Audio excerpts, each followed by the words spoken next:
अहिले ठिकै छ, सबै कुरो ठिक हुँदैछ सर। अब निन्द्रा पनि लाग्दैछ अलिअलि। सुत्दै आफ्नै मानसिक टेन्सन त्यही त हो सर, सोच्नु।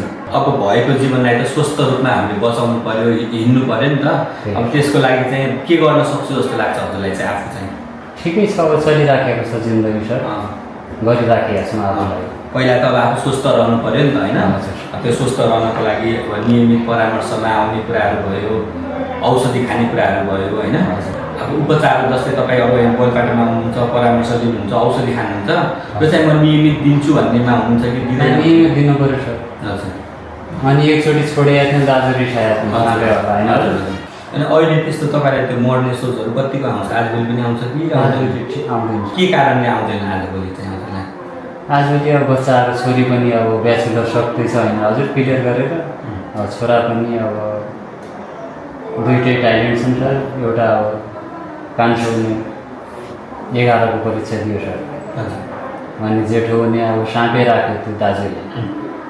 एकचोटि बैङ्कमा पनि काम गरेँ सर। त्यहाँबाट आउँदाखेरि हाम्रो कहाँ गयो भनेर खोजी गर्न आयो, त्यहाँ ढल्याएको देख्यो सर। फेरि हाम्रो मोबाइलसँग पनि गयो हाम्रो मैनेजर पूर्ण कुँवरसँग। पहिला खुला ठाउँमा ढल्या रहेछौँ सर। तेस्रोचोटि हाम्रो घरमै ढल्या रहेछ हजुर। घरमा अब बुढीले के उपचार गरेर होसमा आएपछि यहाँ पनि राखे, केही औषधि लिउँ भनेर आएँ। 6 दिनपछि पठाएँ सर। सेवा दिने ठाउँ त अब राम्रै लाग्ने भयो नि सर। बढ्दो सामाजिक परिवर्तन, आर्थिक जटिलता, पारिवारिक बोझ, कामको समस्या, यी सबैतिरबाट तनाव उत्पन्न हुन सक्छ। यो तनावलाई राम्रोसँग व्यवस्थापन गर्न सक्नु भएन भने मानसिक रोगहरू आउन सक्छ।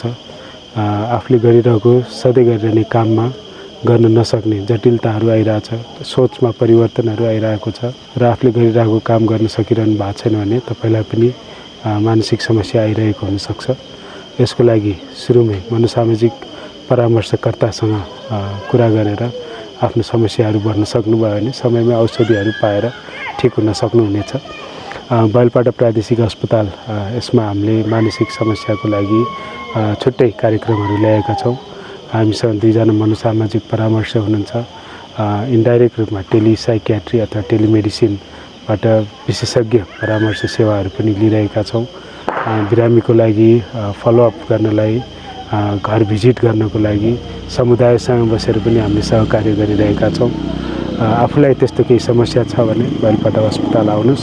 10 बजेदेखि 5 बजेसम्म रेगुलर समयमा हाम्रो ओपिडी सेवा सञ्चालित रहेको छ र सोचमा परिवर्तन अथवा गाह्रो धेरै नै अप्ठ्यारोको भए छ भने इमर्जेन्सीमा पनि सेवा लिन सक्नुहुनेछ। यहाँ उपचार लिने क्रममा चाहिँ तपाईँहरूको समस्या हामीले गोप्य रूपमा चाहिँ हामीले सुनेर तपाईँहरूलाई परामर्श दिएर तपाईँको कुराहरू चाहिँ हामी गोप्य नै राख्छौँ। अस्पतालको एकदेखि अर्को कर्मचारीलाई पनि तपाईँहरूको समस्याको बारेमा हामीले भन्दैनौँ। गोप्य भनेपछि तपाईँहरूको चाहिँ यो एउटा अधिकारकै कुरा हो। तपाईँहरूको समस्या चाहिँ हामीले गोप्य रूपमा राखिदिने चाहिँ हामीले गर्छौँ। त्यो कुरामा तपाईँहरू चाहिँ ढुक्क रहनु होला। त्यो सम्बन्धी मेडिसिन चलाउनको लागि चाहिँ त्यो डक्टरसँग कन्सल्टेसन पनि हुन्छ। त्यो सेवा चाहिँ लिन तपाईँहरू आउन सक्नुहुन्छ।